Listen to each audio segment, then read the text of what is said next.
It's Thursday, February 7th, 2013. I'm Rim. I'm Scott. And this is Geeknights. Tonight, the fake geek. Let's do this.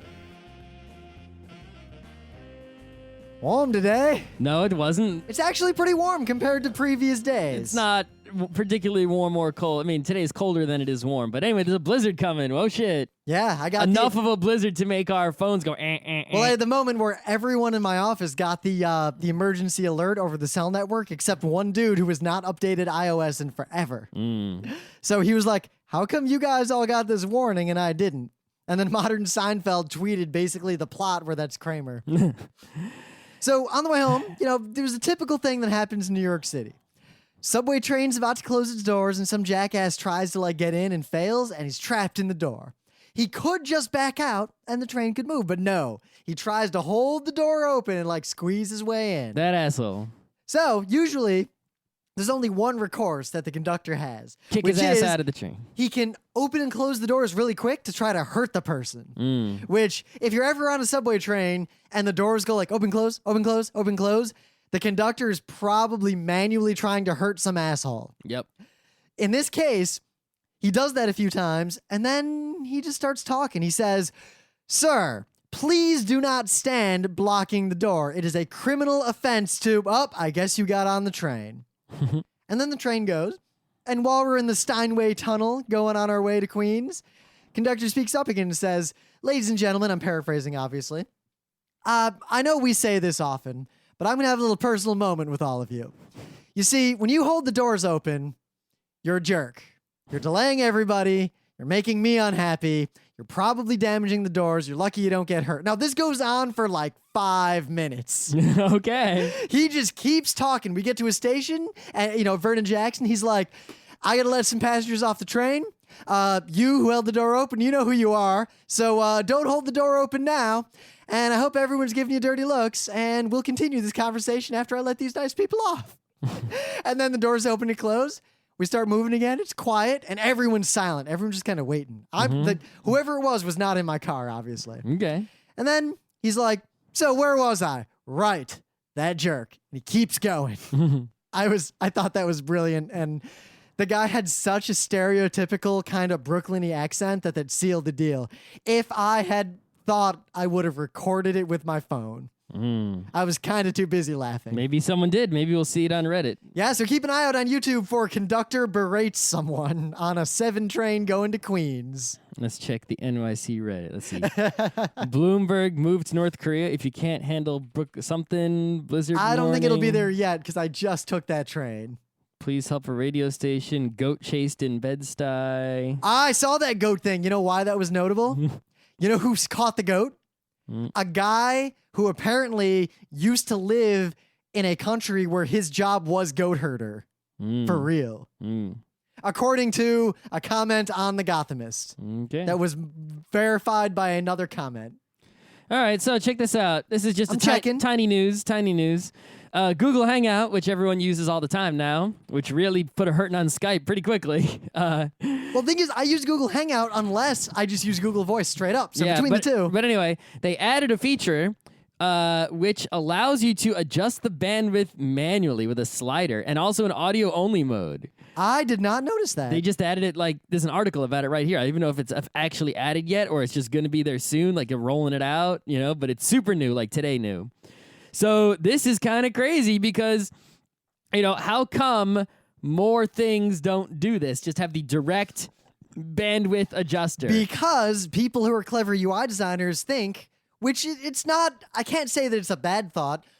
I don't want to bother my users with this fiddly bandwidth thing. I'll have an algorithm that just kind of automatically does it. The problem is those algorithms are never really that great. There's no way to do it that's really good enough, right? It's okay, we're going to do it for a game. So we see how fast your internet is, but the game server's far away. We ping. Ping doesn't tell the whole story. Well, in the old days, so I used to manually tweak my settings in Quake 2 for the look ahead. Exactly, but and they don't interpolation. give you control over those settings. You can't adjust them. The reason they don't in games is because you could trivially cheat by setting those in certain ways. If you had a low Exactly. ping and you turned up certain kinds of interpolation, you could basically be Neo and go into a room and shoot and leave, and people with high pings would never see you. They would just die. It's also annoying how YouTube, it used to be when you paused a video, you could eventually load the whole video. And now it doesn't really work that way so A much. lot of people do. I've noticed the Daily Show and a lot of like apps that are purpose built for like a particular show or a particular thing, they only let you buffer like 12 seconds. Like, dude, I probably have 24 gigs of RAM. Just download the whole fucking thing. Exactly. I think what they're trying to do is, I think they've realized that a lot of people would basically buffer a whole bunch And then not watch. And so they're actually saving a bunch of money on bandwidth on their end by not sending you a bunch of video you're not going to watch. I have a theory. This would almost be a conspiracy theory. But they could solve that by giving you, again, control that says, press here to buffer entire video. Or gasp, let me just download the video as a fucking file. So this would almost be a conspiracy theory. I would wager that at least some of the companies that have content like this make the experience suboptimal on purpose because they want the buzz of having it online, but they still want you to pay for cable to see it some other way normally. They don't want you to be that guy who only ever watches The Daily Show online and has ad block and only watches it at hours where there aren't ads anyway. But at least for a hangout, this could be pretty cool, right? Because you can just turn on the audio only mode and be really good for, podcast talking where you don't need the video. And if you got the video and someone's far away, they can just turn their bandwidth down and things will still be, super smooth, in general for everyone. Instead of like, someone's cutting out. That won't happen anymore. It'll still be there. We should try this out. I'm feeling the itch to get a guest on Geeknights again, and I got a couple of guests lined up, possibly who are not that close to us physically. Physically? Physically. Sorry, that's an inside joke that doesn't involve you. Okay. It's kind of like that song Right. from 2 days ago. Yep, that song. I can't even remember it. So I got an aside, total aside. I haven't had a primary care practitioner as in a main doctor for a long time because I've basically been. Well, in didn't I perfect think health. I've said on the show how I found one using my insurance's website of list of doctors, and I went there a few years ago, and it was an awesome doctor. I was like, yes, lucky, awesome doctor, the best doctor probably ever. And then before I could even see the guy a second time, he went to Florida to become a director because he was such a good doctor. He's like now a hospital director. So the and last it's just time, like, fuck, and I haven't been to a doctor since. it's the last time I had a primary care practitioner, as in the generic doctor you go to for like your physicals and all Yep. your normal stuff, the one who writes all your referrals and everything. Yep. I never needed one because I was basically in Not perfect sick. health. Yep. I would like go to a And clinic now you're be dying. like, nah. So basically, I'm over 30. Mm-hmm. And it's been a few years since I've had even like basic blood work. So I'm like, you know what? I should just get a legit doctor. I recently got new insurance, not that long ago. So let's do it. So I've never had this experience before of I called easily, not exaggerating, 11 doctors on the list from my All insurance. right. And you say, hey, are you accepting new patients? all of them said no, they're not. Well, that's a problem. Every doctor I called was like, either I'm not accepting new patients or I am accepting patients, but not patients where I'm the PCP. Like, I will see you, but I will not be your doctor. And the few who would see me could give me an appointment for a physical in like 3 months. Yeah, it takes a while. I can tell you the office where the awesome doctor I went to was, and I'm sure there are other doctors there. You can attempt it. Yeah, but I have particular insurance. But anyway, Well, you can eventually, check to see if any of the doctors in that nice office are on your insurance. Because So- I think that's what I'm going to do as well. So after 2 weeks of this, last week I finally called this one doctor's office. And here's the other thing: most of the people who answered the phone were really surly and really weird. And most of them would just take a message like, "Oh, I'll talk to the doctor," whatever. No one ever called me back from those places. When I called back, they had no idea who I was, nor any idea that I had ever called or anything. Here's something I've noticed, right? In New York, people when shopping for doctors are fucking racist, right? And knowing that people out there are racist, you can basically just assume if you've got a doctor with like a white person's name or a Jewish name or something like that, that the doctor is probably full of patients. So you want to go and pick a doctor with an Indian name or something There's like one that exception to that. because you're being anti-racist. I called and those, 2 doctors with,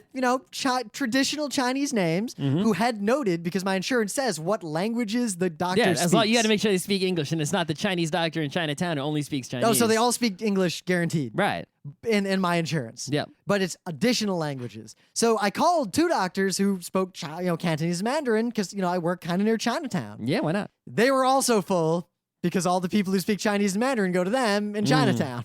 So, Try to find a Long Island City, Astoria, Queens doctor. yeah, not so many. They're mostly Manhattan. Or there's they're a bunch. Queens. There's a bunch near me. Yeah, but they're not in my insurance. Oh, well. So anyway, last week I finally called this one office, and I was like, I'm expecting nothing. And the nicest lady, who actually sounded kind of cute, answered, and she was like, "All right, he can see you Tuesday, and we'll sort everything Now out." this might be. Here's the thing where you start to worry, right? If the doctor's so open to new patients, maybe it's a shit doctor everyone left. Yep. Maybe. Maybe. You don't know. Or maybe he's just actually efficient and nice. That's possible as well. So we'll see. We'll see how this goes. First time I've had a doctor that I'm going to in a long time. If the doctor is good and not Randy, let me know and I'll go there. Yeah, I will let you know. In fact, it's funny because when I finally got it, I came back. If that doctor that I went to that other time didn't go to Florida, I would have told you to I was just go doing to it at him. work, right? So I come back into my desk and I sit down and I'm like, finally found a doctor. 2 of my coworkers like, who is he? Because I've been trying to find a doctor like off and on for the last 6 months. Ram, So you know what? Doctors, they make a lot of money. You I know what? know. You could have been a doctor. I'm glad I'm not a doctor. I'm also glad I'm not a doctor because the first time I saw something gross, I would have been like, blah.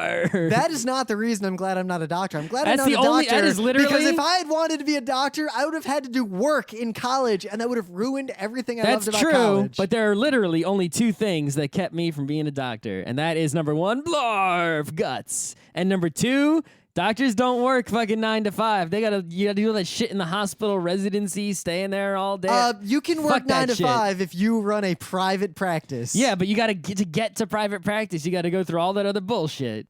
Yeah. Yeah, I wasn't gonna go through any bullshit. It's funny. If to become a doctor, I just went to regular college like everyone else and just learned doctoring and didn't have to look at guts, and then could just go straight remember- to being a regular doctor who plays Remember on golf the most MagFest of the panel, time. we had 2 separate people. There was the one dude on the panel who was like, I can't deal with fake violence, but I can deal with doctor stuff. And you're like, I can deal with fake violence, but I can't deal with doctor stuff. Exactly. All right. So I got a news. It's Thursday. It's The Lounge. With your mom. Here on Geeknights. Sure. So there was a paper, and I read this paper, actually, and I've been thinking a full lot about text? this paper. They gave yeah, you the full text? I got it, yeah. Whoa. So the paper is Where is it titled published? Recursive Fury, Conspiracist Ideation in the Blogosphere in Response to Research on Conspiracist Ideation. Where was this published? This one is on, I just read the PDF. I don't know. I'd have It was to do more published research in a on that. journal, right? It's Anyway. not a bunch of bullshit, right? So I'm referencing 2 articles. Just because it has a non-bullshit name. No. So this is an article that is referencing a bunch of other articles. And basically the gist of all this is that the original research, the original article that I read a long time ago, and there's a bunch of related studies to it, was talking about that sort of Rumsfeld sort of, remember the crazy guy at Open Everything? Like Yes. those kinds of people? Mhm. And how certain kinds of people are sort of prone to so-called conspiratorial thinking, and they will assume that things that are clearly not conspiracies are obviously conspiracies. Those kinds of people tend to have certain similar thought patterns and similar discussion and speech patterns. That's kind of obvious, okay? Things like that are common sense and kind of obvious, but it's one thing to say that. It's another thing to actually document the specific, detailed similarities between those people. Hey, what are those detailed similarities besides bad graphic design? It's not bad graphic design. It's particular kinds of graphic design. For example, one of the common signs None of those kinds are good kinds. is not just that they'll have bad graphic design, but that they will show you a piece of evidence linked to a result. And then they will show you like the link, like why that is the link. And they will have the assumption that the link itself is a revelation, that the link, when they tell it to you, is something so self-evident and so obvious that the fact that no one has seen it until they saw it is mind-boggling. But if you show that link to a normal person, they literally see no connection. Mm-hmm. But conspiratorial people, if they show it to another person who has similar thought patterns, sees the link. Mm-hmm. And basically, conspiracy nutbags are all kind of the same. If a dude believes in chemtrails, he's likely to believe in similar kinds of crazy BS. If someone told it to him, yeah. Yes. So an obvious known thing. So this paper, the separate one, talks about how that research has built an entire community of denier skeptics saying that research on conspiratorial thinking is a conspiracy to discredit the people who are uncovering conspiracies. I am amazed at the recursive fury of I'm this. amazed at the conspiracy people found legitimate research, because usually they don't read that kind of stuff. No, they find legitimate research all the time. And it's, in my eyes, the way to detect these people is pretty simple. If you find Look a at one of their person- PowerPoints. If it looks like Time Cube, they're crazy. All right, so say you don't see the PowerPoint. Say you have a friend. Okay. If a friend ever... I show them Time Cube. I ask them what they think. If you have a friend who denies anything that is actually pretty obvious, like, I don't know, climate change research or the 9/11, inside job kind of people, or chemtrails or lizard people or any of that. Well, you hope they deny chemtrails. The moon landing hoaxer guys. There you go. The birthers, the truthers, the Sandy Hook truthers. Right. So any of those people will never actually offer a specific theory on why they think there is a conspiracy or what the end goal is. They will simply say that the official story is wrong and here is proof of that. And you can disprove every individual piece of evidence they have that the official story is untrue, but they will always retreat to further increasingly made up evidence, and there is no bottom to that well. Mm-hmm. That's all. I just think this is an interesting set of links and articles, and you should all read it. It's the lounge. It's not news. Whatever. Click on all these links and read it all. And if you know someone who rejects climate science and Don't talk to that evolution person. Just reject and all them. these things, pretty much you should just stop talking. Get to rid them. of that person from your life. Don't talk to them. Don't be with them, and just ignore them. Because if you spend time on them, you're just wasting your own life. You're allowing them to do damage. The thing is, we have a friend who had friends like this who seemed to be coming around. He'd been trying to really not give up on them and really logic them until they have to admit basic science is true.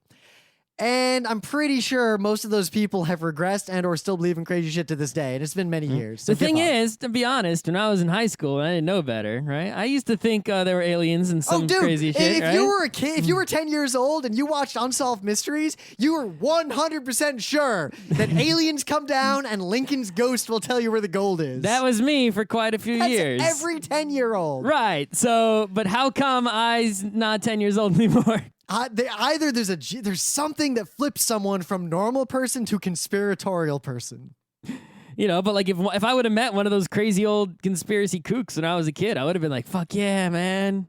Awesome. Because you watched Unsolved Mysteries. Well, I watched similar shows, yeah. That's the wrong show. No, it's do. Anyway. Wrong show.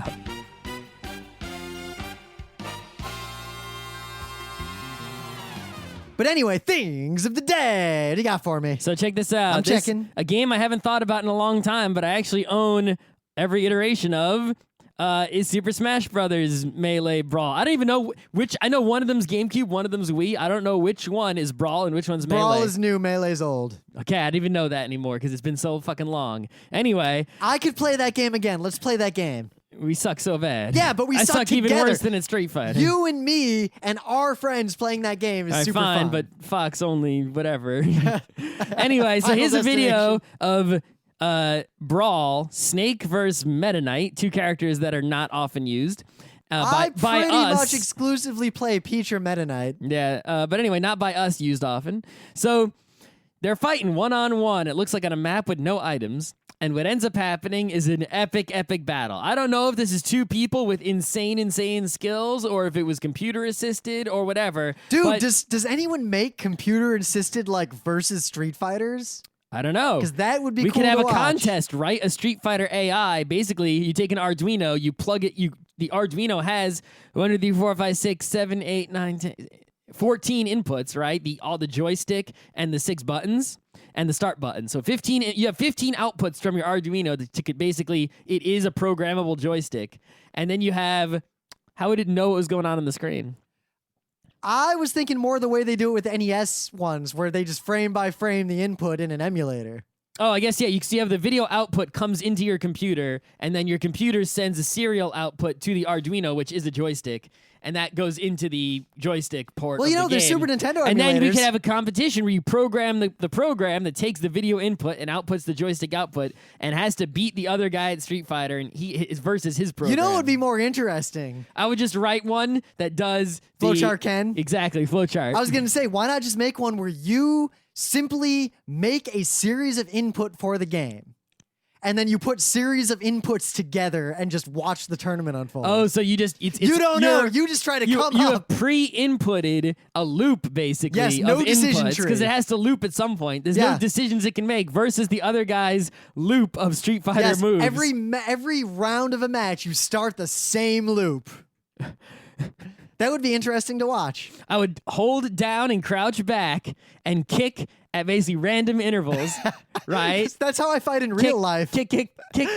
Hold back and crouch, kick in random intervals. And hopefully I would eventually do enough damage and avert enough damage that I would win. You know what I would do? Hadoken, Hadoken, Hadoken, Hadoken, Hadoken, Hadoken, Hadoken, Hadoken, Hadoken, Hadoken, Hadoken. So the other guy does the same thing, and now that you have two Hadokening infinite loops, the fireballs keep canceling each other out until time runs out. Did I input the Hadokens in a way that would overlap them faster than the other guy? You'd have to figure out the timing of fastest Hadoken. I think so someone could do the that. fireballs would meet, I have a theory. and they would start moving closer and closer to the Scott, other guy here's a until blast from the eventually past. you hit him. What is your theory of fastest Hadoken? Down, forward, button, down, forward button. Anyway. All right. This is a pretty epic fight. Whether this fight is real or not, it doesn't matter. Just watch it. Pretend two real people had this battle in Smash Brothers, and it's epic. So worth watching. It is, in fact, quite epic. So I'm a big fan of the supercut. You know, every time someone says whatever in a movie, every time, you know, anything like that. Every time a gun is fired, every time a guy says, well, it's the 90s.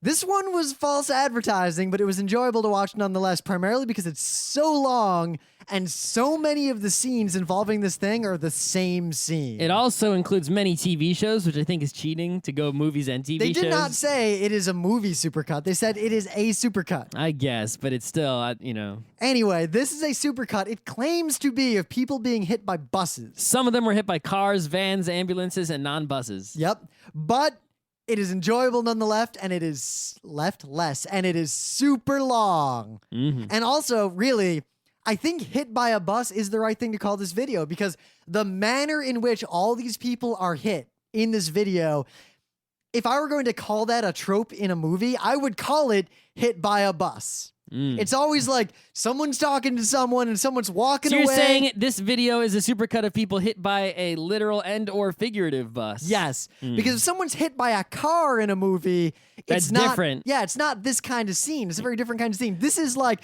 dudes backing up into the street, yelling at a girl, and then ironically is hit by a bus at a funny moment or serious moment, or like I'm going to tell the cops what you bus. Yep. It's that kind of scene. Yep. So maybe they meant hit by a bus in that sense. In the meta moment, PAX East is coming up. We're doing 2 panels. I feel like there's a whole bunch of conventions and things like looming on me, and I haven't done anything for any of them. PAX East, PAX Ost, Connecticut, Anime Boston. I haven't done anything for any of those. What should I do first? PAX East is coming first. Kineticon requires a lot of planning on our part, way more than the other I ones. feel like there's a whole bunch of shit I'm supposed to do that I haven't done. Should I just bail on all of it? Anime Boston, we have to write the one. All our panels in Anime Boston are really easy, except the really complicated one that we decided to do. We need to get a lot of clips. It was your idea, asshole. You decided we would do it. Yeah, I said, Scott, this will be a lot of work. I remember this conversation. We had it like 3 months ago. Scott, this is a great idea, but it'll take a lot of work. Are you sure we want to do it? You said, yes, we have got plenty of time. Let's just make sure we start on it soon and don't wait until a month before Anime Boston. When we did that, we had a lot of time. We have at least 2 months before Anime Boston. Okay. Let's get on Let's that. do it the week in advance. The book club book was The Great Gatsby. We read it. We're doing a show on it soon. You should have read it if you haven't already. You probably have 2 weeks to You read could it. easily finish it before we do the show. It's a very short book. It takes like a day or two to read it. We got a bunch of videos up, forum, all that stuff. Yep. And there's a blizzard coming, so if New York City disappears off the radar, there won't be a show on Monday. Yep. Also, I've been going to this Android Netrunner meetup in the city. Oh, yeah. If you I just will go to one soon if I can. If you just go to Google and search for Netrunner NYC, you'll find probably the top link will be a meetup.com link. And they go to this cafe every Tuesday and Friday. And there's also tournaments. The tournament is going to be at the Strat early in the morning, 7 a.m. on the 16th, which is not this Saturday, but the next Saturday. I could do that. The non-Blizzard Saturday. Basically, the way the tournament worked last time is you show up with a deck of each.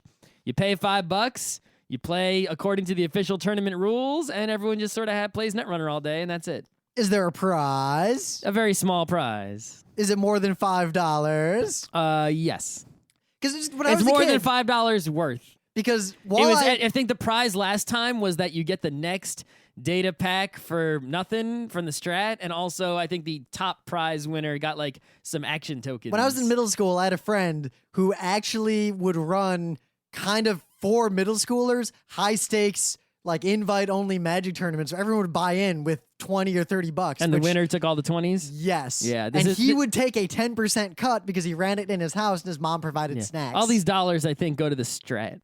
So anyway. That's fine. I like the Strat. Yeah. Anyway, so that's all the meta moment. Let's get to the main bit. Now, I want to preface this entire conversation by something that is very important.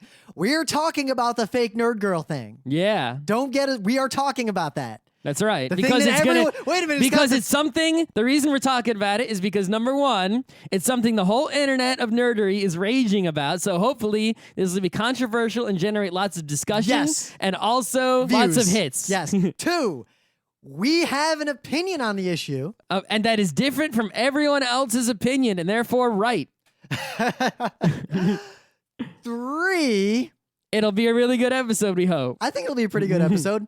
But no, I have another 3 that there is legitimate rage about this issue. Like, it's not like... There are people out there... Our opinion is not going to be our typical, why are you people talking about this? No, this is a legit thing that we need to talk about. Okay, so let's roll all the way to the backest backstory. So the backest backstory is there are... As we know, sexist piece of shit people in the nerd community, especially at nerd conventions of all kinds. If you disagree with this, I take umbrage, sir, and also, with your opinion. And of course, also the internet. There are many sexist piece of shit people. And these sexist piece of shit people, what they have done is one of the things that they do is they believe in a crazy conspiracy theory, much like the people in Rim's News. Yeah. And the crazy conspiracy theory they believe is that when cute girls go to conventions cosplaying or doing nerdery, that many, if not all of them, don't actually like those nerdy things, that they are simply using their feminine wiles to infiltrate and pose or up to no good something, and they're not actually geeks. They are fake nerd girls because... What girl needs to put on airs to attract geeky guys who have never seen a vagina in their lives? That is not the because they will say, but that is the because that they know in their hearts. Yes. Now, before we go any further, those people, irrespective of everything we're about to say, are sexist assholes, and you should brook them no sympathy. Exactly. So, of course... The second part of the story, in opposition to these piece of shit people, the good people of the internet come back and point the finger at them and say, you piece of shit people. And they get mad, indignant, and angry. As per the incredibly accurate Penny Arcade comic, which I will now read to you. That was of the most recent Penny Arcades. I laughed. This has been the best Penny Arcade in months. I laughed out loud with gusto. So in panel 1, Gabe and Tycho, you can see this for yourself. We'll link is this a reading of a Penny Arcade? Of course. So in panel 1, Gabe and Tycho are sitting in a diner eating some fries and ketchup and shakes, and Gabe says, I think Cheeto's girlfriend is one of those fake geek girls. And Tycho says, all right, so Gabe in this comic, always being the bad guy, is playing the part of the sexist piece of shit.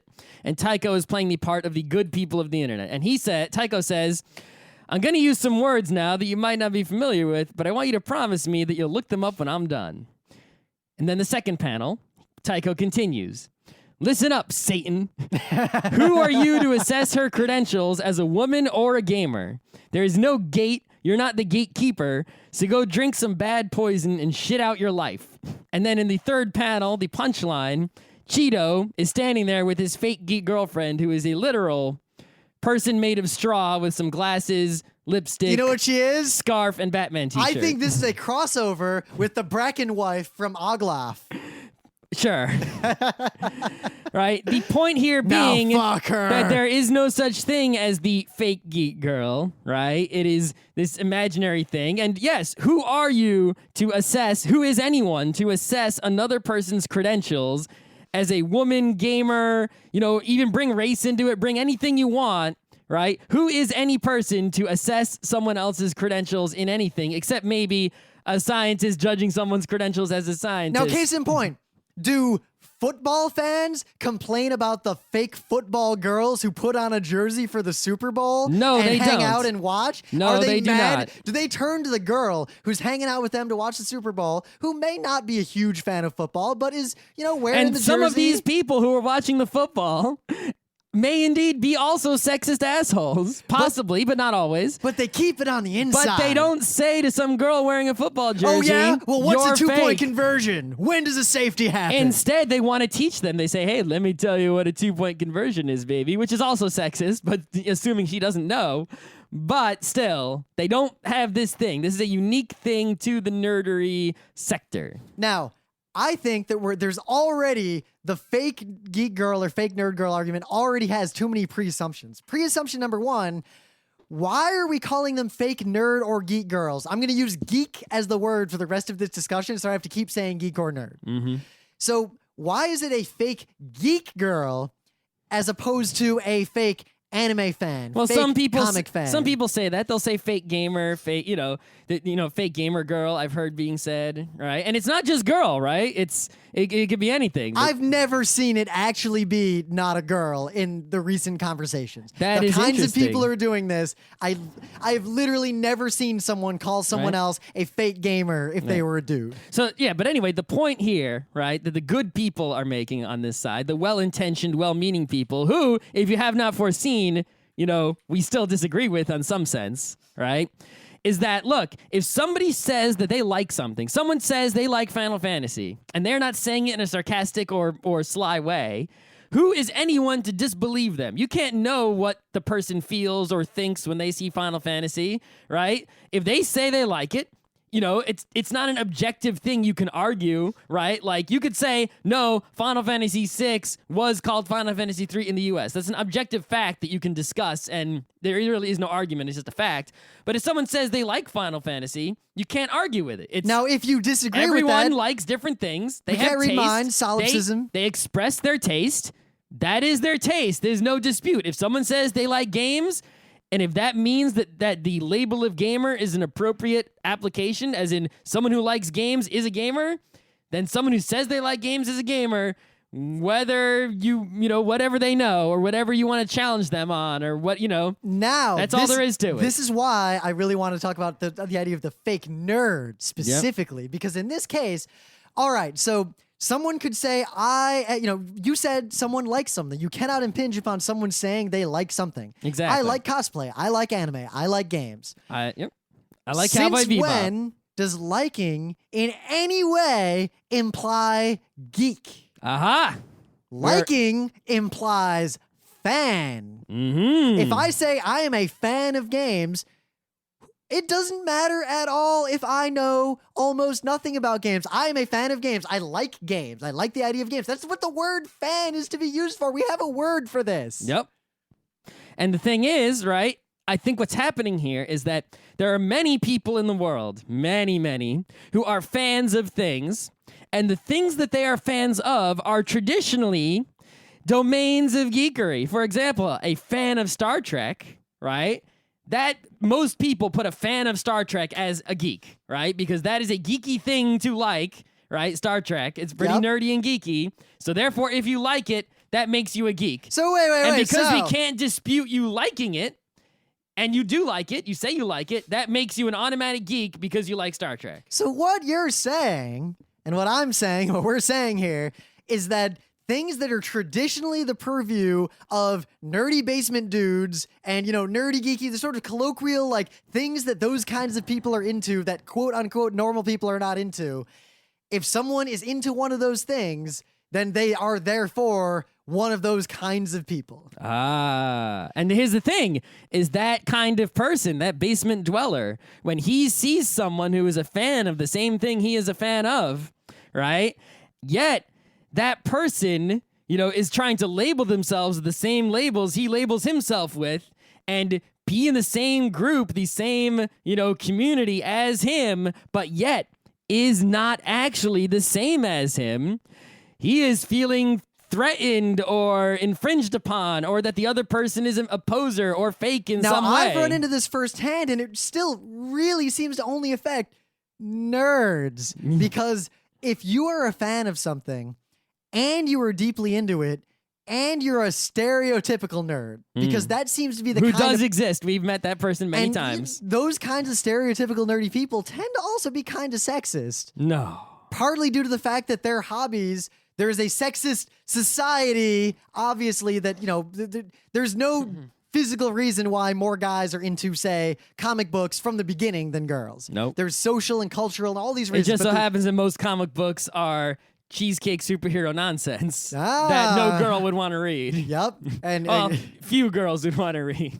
But so There are many who do. the people who were traditionally, stereotypically in popular culture into those things and were socially awkward would have to sort of band together, like you'd find the one other comic fan in your neighborhood and you knew that they were just like you because they liked the same thing as you, because no normal person would like that thing. Yep. And that ridiculous mentality has somehow survived into the year 2013. Somehow.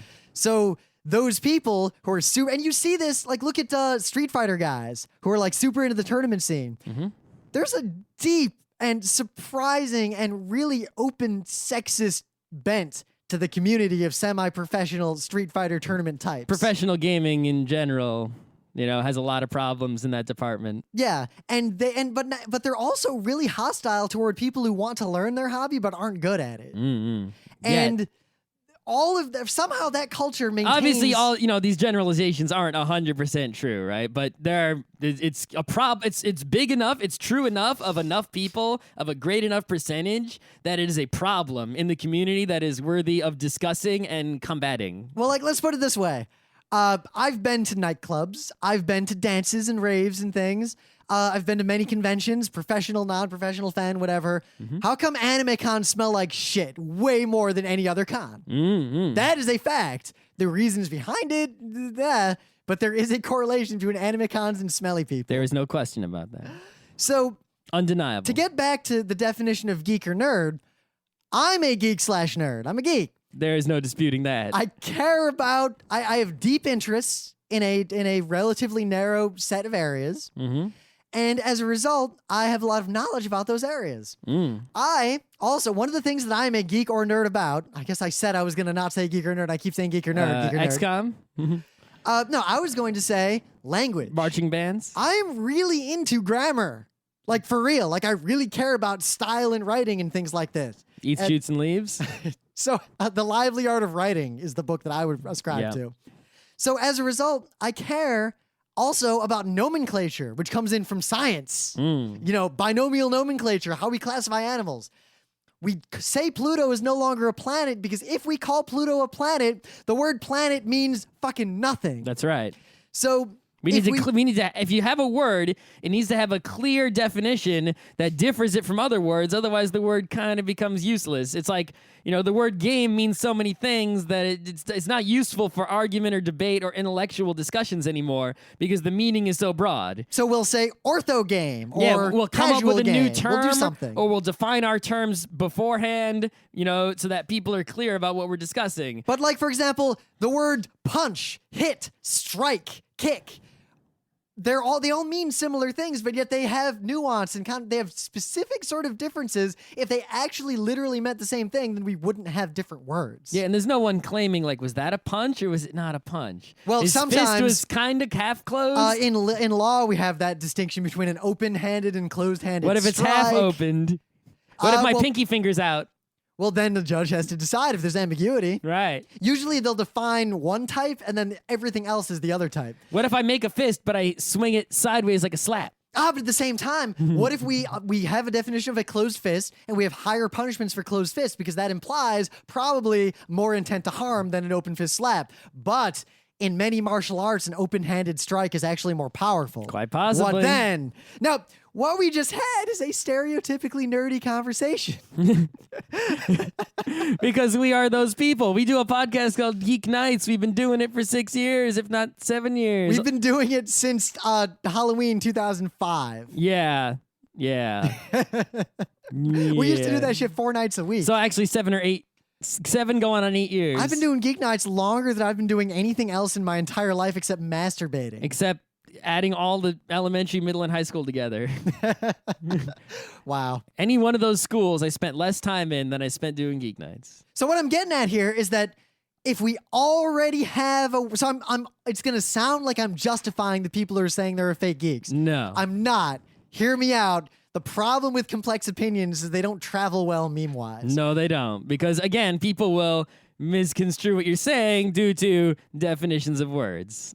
And again, to reiterate, the people who talk about fake nerd girls, 99.9% of the time are sexist douchebags. That's right.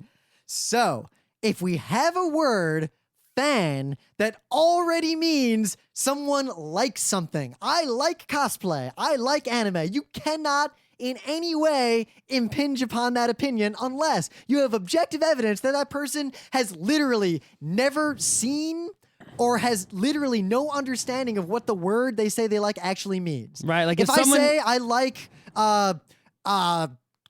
charm quarks, and I literally don't know what a quark is. What is a charmed quark? And then I look it up on Wikipedia and you don't know what it is, then sure, you're not a fan of charmed quarks. But that situation really doesn't exist. If you say you like Star Wars and you know you can recognize Jabba the Hutt, you can pick him out of a lineup, yeah, okay, we're pretty sure you're a fan of Star Wars. Who are we to challenge you? Hell, if you don't know the name of any character in Star Wars, but you saw it once and liked it, or you just like the idea of space opera and you know Star Wars that, and you say, yeah, I like things like Star Wars, you really can't impinge too deeply upon that opinion. Nope, there's nothing you can say to challenge that. And if you do try to challenge someone who says they like something, honestly, even if maybe they are lying, and who knows why anyone would do that, because I have never met anyone who's ever done that ever.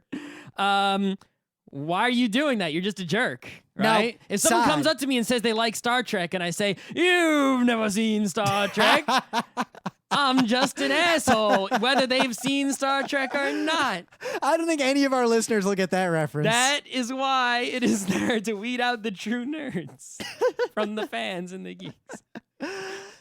So, we have a word for that already. If I dress up as a character and go to a convention, I am clearly a fan of either that character or costuming of some kind or acting or something. If you didn't like doing it, why would you do it? Maybe I mean doing it is even more evidence than saying you like doing it. I guess we could say there are fake nerd girls, like fake cosplayers, if a company that was trying to promote an anime hired girls to dress up to basically be booth babes and cosplay and wander around a convention that don't know about it. That would be, by definition, a fake. Well, I guess it wouldn't necessarily, I mean, it depends what your definition of the word fake is, but yes, that would be a person who is in some way physically appearing to be a fan or geek about a intellectual property that is not actually. Wait a minute. I would suggest. But a lot of people do get paid to do it when they do like it. I posit to you, Scott, a question. Do you believe in your heart that anyone who has ever complained about a fake nerd girl has ever complained about a booth babe? No. So that argument that would be holds a very few people. So that would be almost 0 people, if there is even one. If we say that the word fan is unimpingible, I label myself as a fan of something, there's really no way to argue against that. Mm-hmm. You could argue that that thing is not good, but that's a totally separate conversation mm-hmm. that nerds have all the time. We love talking about why we hate the thing you like. Mm-hmm. But what then, Scott, does nerd or geek mean? If I say I am a geek, what does that mean? Well, we discussed this in a very long episode ago, and we discussed it not as often because it's sort of a sealed deal, right? But surprisingly, many people, even though this deal has been sealed, sort of are still confused. So let us go over this same topic again, because the internet needs to get the record straight. right. It's not going to matter, though. This Yeah. isn't going to set anyone straight, except Now, maybe two listeners. The definition we kind of use, but really it doesn't matter. Nerd and geek are synonyms. We distinguish them just because we're nerds. That's right. So what a nerd is, at least by our definition, is somebody who has a deep, deep knowledge of one or extremely few number of areas. For example, that guy who knows everything there is to know about Star Trek but doesn't know anything else. He's typically not even he, just regardless, right? Socially awkward, usually of high intellectual knowledge, like very good at school or maths or science. Right? See, already we disagree a little bit. Okay, that is the nerd person. I think of nerd as being a hyper-focused geek. A geek to me Right, is, that's sort of what that is. but I don't attach to nerd socially awkward or any of that stuff. That is a separate application of the word dork. Oh, you want to You put could that? be You want a to move? dorky You want to nerd. move that over to dork? Yeah, can you do could be a that. dorky nerd or a cool nerd. Or dweebus. So I don't know what the Or a difference is a between. doofus? I know what a Dweeb? doofus is. Yeah, okay. But I don't know the difference between a Scott dork Johnson is a doofus. and a dweeb. Anyway, but a geek is someone who does have deep knowledge of one or more areas, but compared to a nerd, they're usually into more areas, But shallower in all of those areas. but still deep relative Yes. to most people. For example, Scott and I are game theory geeks. Yep. Dr. Hazard is a game theory nerd. That is right. His knowledge of game theory pretty much goes as deep as anyone's. Our knowledge is deeper than most people. The fact that we even know it exists is deeper than most people, but it goes kind of deeper than most people. But do we really know about it? Fuck no. Yep. But meanwhile, Dr. Hazard doesn't know a whole lot about anime, nor would I expect him to. He's No. a nerd. He's probably with a not even an doctorate. anime fan. I have no idea how much anime he's seen. In fact, hint, if you have a doctorate in anything, you're probably a nerd in whatever it is you got a doctorate in. yeah, geekery and nerdery applies to different, topical areas, right? You could be What, like a cream? right. It's like yeah, it's like you're an X, fill in the X nerd or X geek, right? You could actually be a nerd and a geek simultaneously. I mean, only recently would I say that we have transitioned, like in the last 4 or 5 years, from anime nerds to anime geeks, primarily because we don't watch nearly as much anime as we used to and don't pay nearly as much attention to the background of it as we used to. Mm-hmm. Our focus has shifted. I'm rapidly going down the road of being like game design, game nerd. Not game theory nerd, but like game nerd. But anyway, digression. So geeks and nerds are just people who not only are a fan of a thing, but have kind of deep knowledge about that thing and deep interest in continuing to further their knowledge of said thing. The fan of Lord of the Rings really likes the Lord of the Rings. The nerd of Lord of the Rings can name all the dwarves and remembers their histories from The Hobbit and ties them into references in the Lord of the Rings and can quote the Silmarillion at you. Exactly. So Thus, Lord of the Rings geek can tell you the entire plot and name most of the characters, but doesn't remember Radagast. right. So for example, let us take something we are both familiar with, right?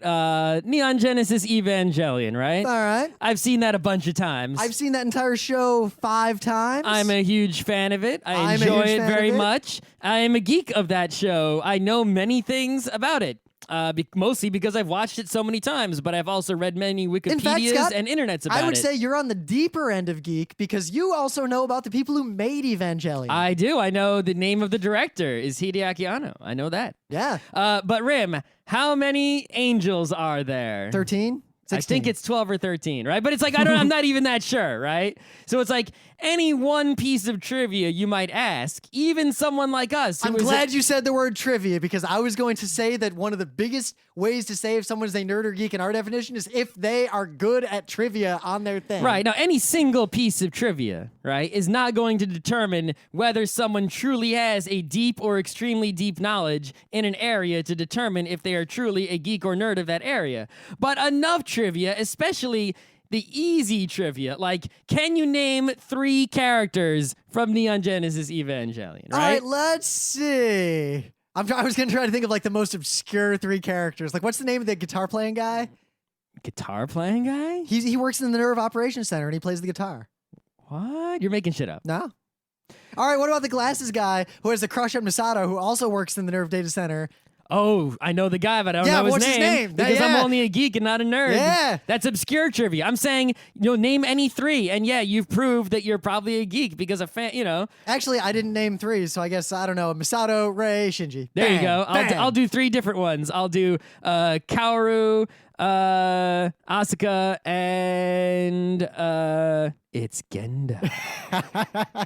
There you go. I point out our delays where we were trying to think of names to say that would be funny or reflective or Whatever. the kind of thing that geeks Right? do. But here's the controversial thing that people might get mad at us for saying. This is the whole reason we're doing this show, because Scott Right. has been on about this for a while lately. For 3 days. Yeah. Right? Is you have this girl, here's the scene. I sort of I read something online that was an anecdote from a girl, and I'm paraphrasing and or modifying that story because I don't remember it exactly because my memory sucks. So we're going to construct the straw man for our point. That's correct. So this is based on a true story. Construct the Bracken wife. Girl's at a convention. She sees a table at the convention. Sexist asshole sitting behind the table. She doesn't know he's a sexist asshole yet. She sees some merchandise on the table related to an intellectual property that she enjoys. She says, yeah, oh, that's from that. I really like that. Sexist asshole says, oh, you really like that, huh? Well, do you know piece of trivia? And she says, no, it's been a while since I played it.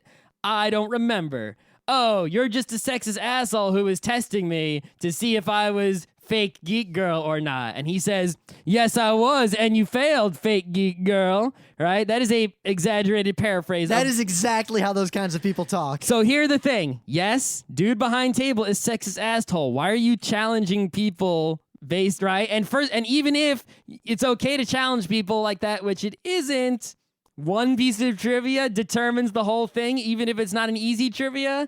No.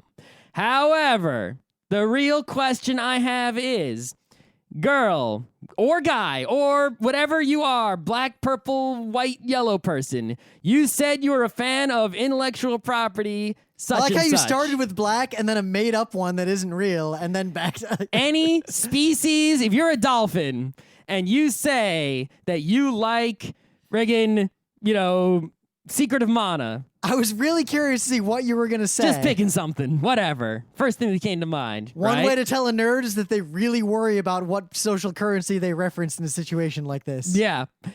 You're a dolphin and you say you like Secret of Mana. Sure, if I ask you a random trivia, what's the name of that weird praying mantis boss in the beginning, and you don't know that, it's okay not to know that. But if you say you're a fan of Secret of Mana and you don't know what the Mana sword is, right? What the fuck? Now, at the same time, you are a fan. We're not saying you're not. You're not a fake fan. You know are the word Secret of Mana. You said you liked it. You probably must played have it. played it, yeah. But you're not a Secret of Mana geek. I'm sorry. I mean, if you can't get the basic trivia, if you really know nothing about it, then it doesn't matter whether it's, what sex, gender, race, whatever you are.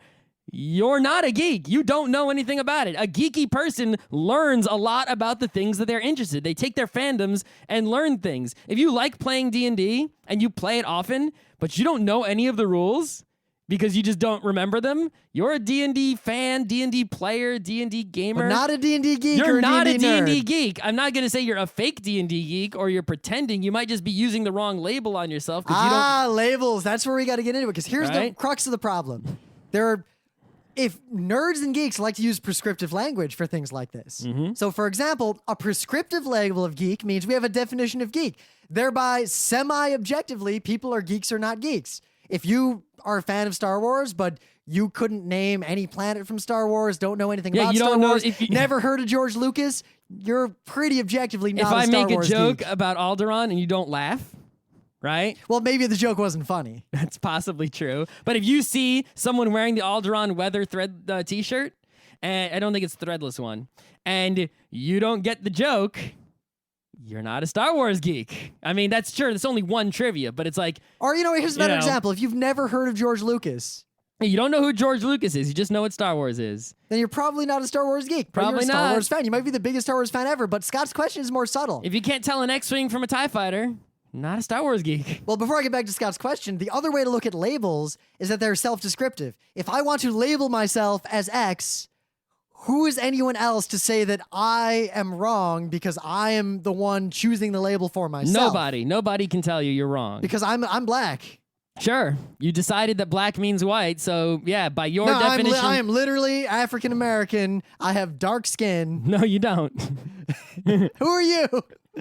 Because those are objective labels. So here's labels. the problem. Colloquially, the words geek and nerd have come to mean anyone who likes things from a list of social currencies and properties and genres of things that in the 70s and 80s were considered nerdy. Right. If someone says, you know, they're a fan of American Idol, no one calls that a geek, right? But I do. I say, man, if you're deep into it, like you know who's won every season and shit, and you really study it and watch every episode and you're a geek. Read about it online all the time, I call you an American Idol geek. That's what I do.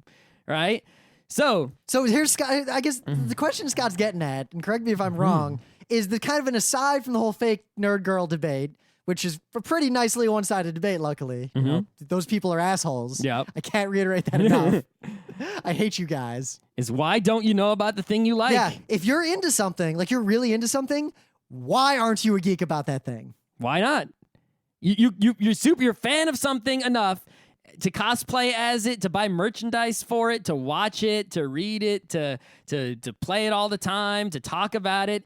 But you haven't even read the Wikipedia page for it, and you don't. And I mean, I don't even know advanced trivia about lots of things, but you can't get any basic trivia questions, even with many, many chances. You have shown you have almost no knowledge of the thing. Now, maybe you're not Why don't you? Now, maybe you're not that interested in it. That's fine. But the question becomes, if you're the kind of person who is a fan of a lot of things, like you really like Sherlock and you really like Doctor Who and you really like, I don't know, the old Slayers anime, but you don't know anything about any of those things you consume, what do you know a lot about? Exactly. Like, are you into something? Because I don't want to exaggerate, but I've met a lot of people in my life who don't have really any... substantially deep interests. And now I will point out to you, right, the reason that this is important. Even if you disagree with our definitions of geek and nerd, which is fine, go nuts. Right? Here is something that this is the reason I have set the definitions in that way, is to better describe this very real problem that I don't think is disputable. Even if we can eliminate sexism, racism, and all the isms, right? We have a situation now. Let us imagine a gaming convention. At this gaming convention, many people will come together. Some of those people, by our definitions, will be fans of a particular game. Let's call it World of Warcraft. Some people who come to this convention will be geeks of World of Warcraft, and they have come together because it is a convention. Maybe it's BlizzCon. World of Warcraft's pretty big there, right? And these people come together thinking that they are of the same community, right? That they are of one people. They should get along. They all love World of Warcraft and play it a great deal. However, some of those people are, by our definition, geeks, and some are fans. And the fact is, those people, even though they unite and come together on this single intellectual property, it should be happy times, they are actually of incredibly different psychologies. One of these people enjoys things, one group of them enjoys things on the surface level. The other person enjoys the thing in a different way. They enjoy the same property in a different way. They don't actually get along that well. The same reason me and Rim don't game well with people who aren't serious about games, even though we're playing the exact same goddamn board game. Now, don't get us wrong. There is nothing wrong with, I mean, for example, I really like Kung Fu movies. I do not know a lot about Kung Fu movies. Hell no. But here's what bothers me. I know very little about Kung Fu movies. I mean, Daryl Surratt, his pinky finger knows more about Kung Fu movies than I will ever know in my life. That is true. I enjoy Kung Fu movies. I enjoy them a great deal. I movies. watch them often. How come whenever I talk about Kung Fu movies with just random people I meet in the street or like coworkers or anything, they also will profess to like Kung Fu movies or might even be really into Kung Fu movies and yet somehow know less about Kung Fu movies than I do. And I know almost nothing. Yeah. I mean, I know the only actor I can name in a Kung Fu movie is Bruce Lee, and I know that there were some fake ones like Bruce Lee and Bruce Lai. And that's all. I learned about that from that thing we bought at Media I can't Play. name a Kung Fu movie director. I can name a few movie titles. I can't even remember the names of ones I've seen, right? But that's still more than people who claim to be, right?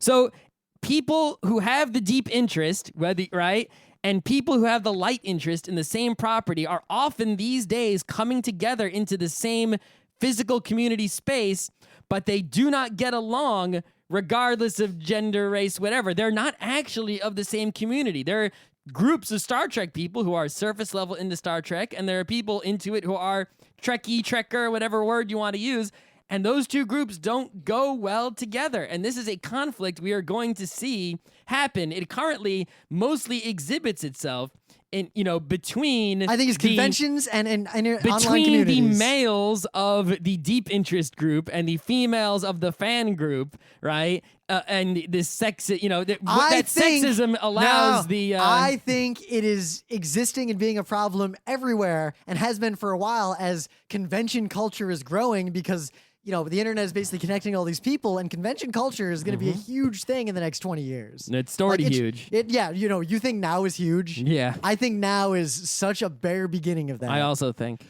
But the problem is that the sexist dudes are really going out of their way to get it all out there in the open. That is true. Basically, those guys stand out, and I'm sick of them. Who isn't sick of them? Them. That's about it.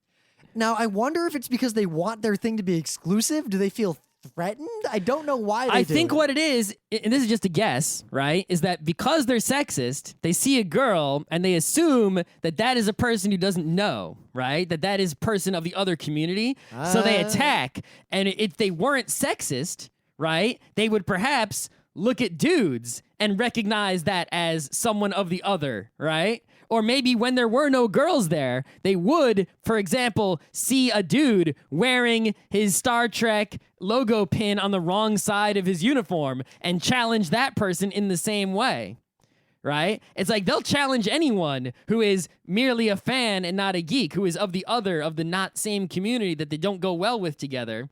But because they are sexist, they see a girl and immediately assume that person is in the other side and challenges them straight out. And that is the sexism aspect. Now, it's interesting if you think about it, the desire of these sort of specialist communities to have only people of their type at a gathering, at a convention, for example, is directly opposed by the fact that every convention, as soon as it gets beyond off the radar, immediately attracts every type of, basically the social currency is the beacon, not the level of engagement. Exactly. So thus, while at the same time there's an increased balkanization of specialization, there is simultaneously an increased merging of the communities to where the majority of the people at anime cons have seen less than 10 anime ever in their lives. Yep. And I'm not exaggerating. Nope. I mean, you go to the Star Trek convention, there's only not Star Trek Celebration, because that's more like Star Wars Celebration. Yeah, Star Wars Celebration. You go to a local sci-fi Star Wars convention, for example. It's the 40 dudes from that area who are super into Star Wars. And 501st people. Yeah.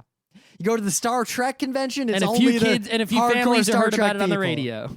But you go to Star Wars Celebration, and you're really into Star Wars, it's more like the New York Comic-Con. There's a lot of casual There's fans people there who just sort of know Star Wars and like it, because really, even people who don't self-identify as nerds and geeks fucking like Star Wars. It's rare to find a Star Wars not liker. Yep.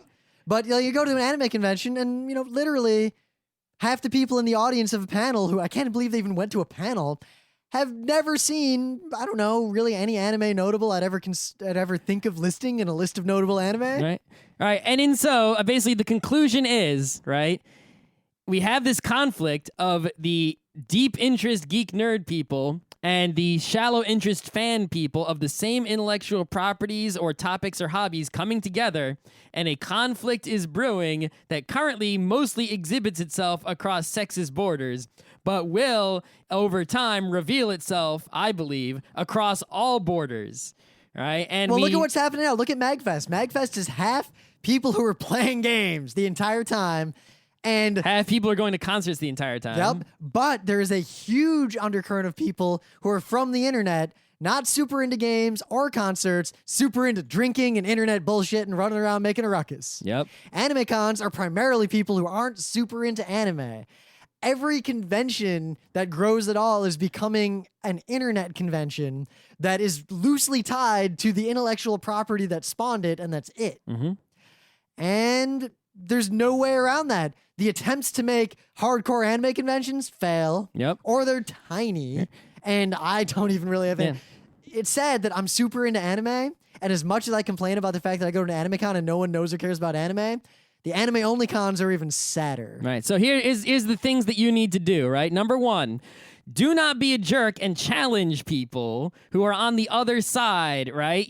Because there's nothing wrong with being a fan, or there's nothing wrong with being a geek. We're not, it's not bad or right or wrong to be on either side. We simply have to recognize that even though two peoples or two groups of peoples may like the same thing, they are actually not they approach it differently, enjoy it differently, and don't actually get along, and don't mesh as well together as you may think they should. So just keep it civil and recognize that you aren't really the same, even though you should be, and don't start fighting and getting into bullshit drama, right? It's not bad or right or wrong to be either one. And number 2, don't go around fucking challenging people, saying, you're on the other side, you're bad, pointing it out. It's like, it's not wrong to be on the other side, and 2, you're being a jerk and an asshole. Right? No. Don't assume that just because someone may have boobs or have different colored skin or whatnot, that which side they are on, right? That's fucking ist of any asterisk you want to put in front of it. And we also, finally, would encourage all people to come to the side that we are on, because whatever side you're on, that's the side you want more people to be on. You don't have to be a nerd. But at least be a geek. At least be into something. It's like, if you like something, if you're that fan person, nothing wrong with it. That's totally cool. Good for you. Awesome. Well, like we said, why don't you know more about the thing? Like we said, I'm a fan of kung fu movies. My knowledge is not going to get much deeper than it already is. Yeah, I met a guy who's super into Metal Gear. Metal Gear is his number 1 thing. Oh, this anecdote is right? sad. I've never beaten a Metal Gear game in my life. Scott, you've played less than half of the Metal Gear games that ever existed at all. I've got through like the second room of Metal Gear Solid. I can get to the trucks in Metal Gear 1 on the NES. Did you play Snake's Revenge? Maybe, I don't know if that even counts. Maybe I counts. turned it on once and then couldn't get anywhere and died and then turned it off. Nah. Right? But I know the original Metal Gear came out in Japan, didn't suck like the NES one, that it came out for the MSX2. I know that now all the Metal Gears are on the PlayStation. I'm pretty sure there's 4 of them, and I know there's a new one coming out soon. What's the main character in Metal Gear? Solid Snake. Wow. Right? Wow. I know there's a Revolver. Name one other character. Revolver Ocelot. All right. Gray Fox. All right. I know All right, Gray Fox. I know some things about Metal Gear. Big Boss. I was about to say Big Boss. I know the that Metal asshole. Gear is a big mech. I know a lot of things about Metal Gear. Right? Interestingly, there's no way to know the Metal Gear is a big mech if you just play the NES Right? Metal Gear Sure. 1. I met a person who was a super Metal Gear fan. That was their literal number 1 thing. They did not know about the fact that the original Metal Gear was Japan only. MSX2 wasn't the same as the NES one. They thought the NES one was the original Metal Gear. They had never played the original NES Metal Gear at all. The oldest Metal Gear that they had played was Solid 1. And the only Metal Gear knowledge they had was Metal Gear knowledge from the games themselves, right? And they knew the name of Hideo Kojima, which is more than nothing, but they literally had no other Metal Gear knowledge beyond that at all. It'd be like if your favorite 4 movies were The Lady Vanishes, Psycho, Vertigo, and Rear Window, and you'd heard of Alfred Hitchcock, but you didn't know he made any other movies. It's like, why don't you know more? You should, if you're listening to this, whatever thing you are into, at least read the Wikipedia about it. I mean, you need to know about the things that you're a fan of. You're nerdy and geeky enough to listen to a podcast called Geeknights.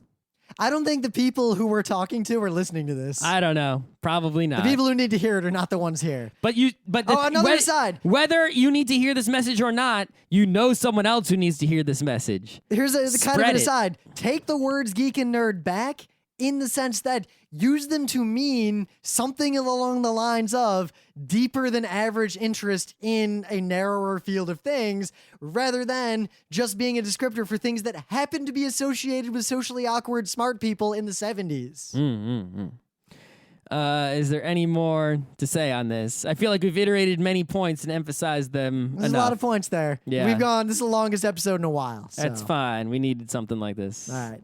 We're done. Yeah. We're out. You fake geeks.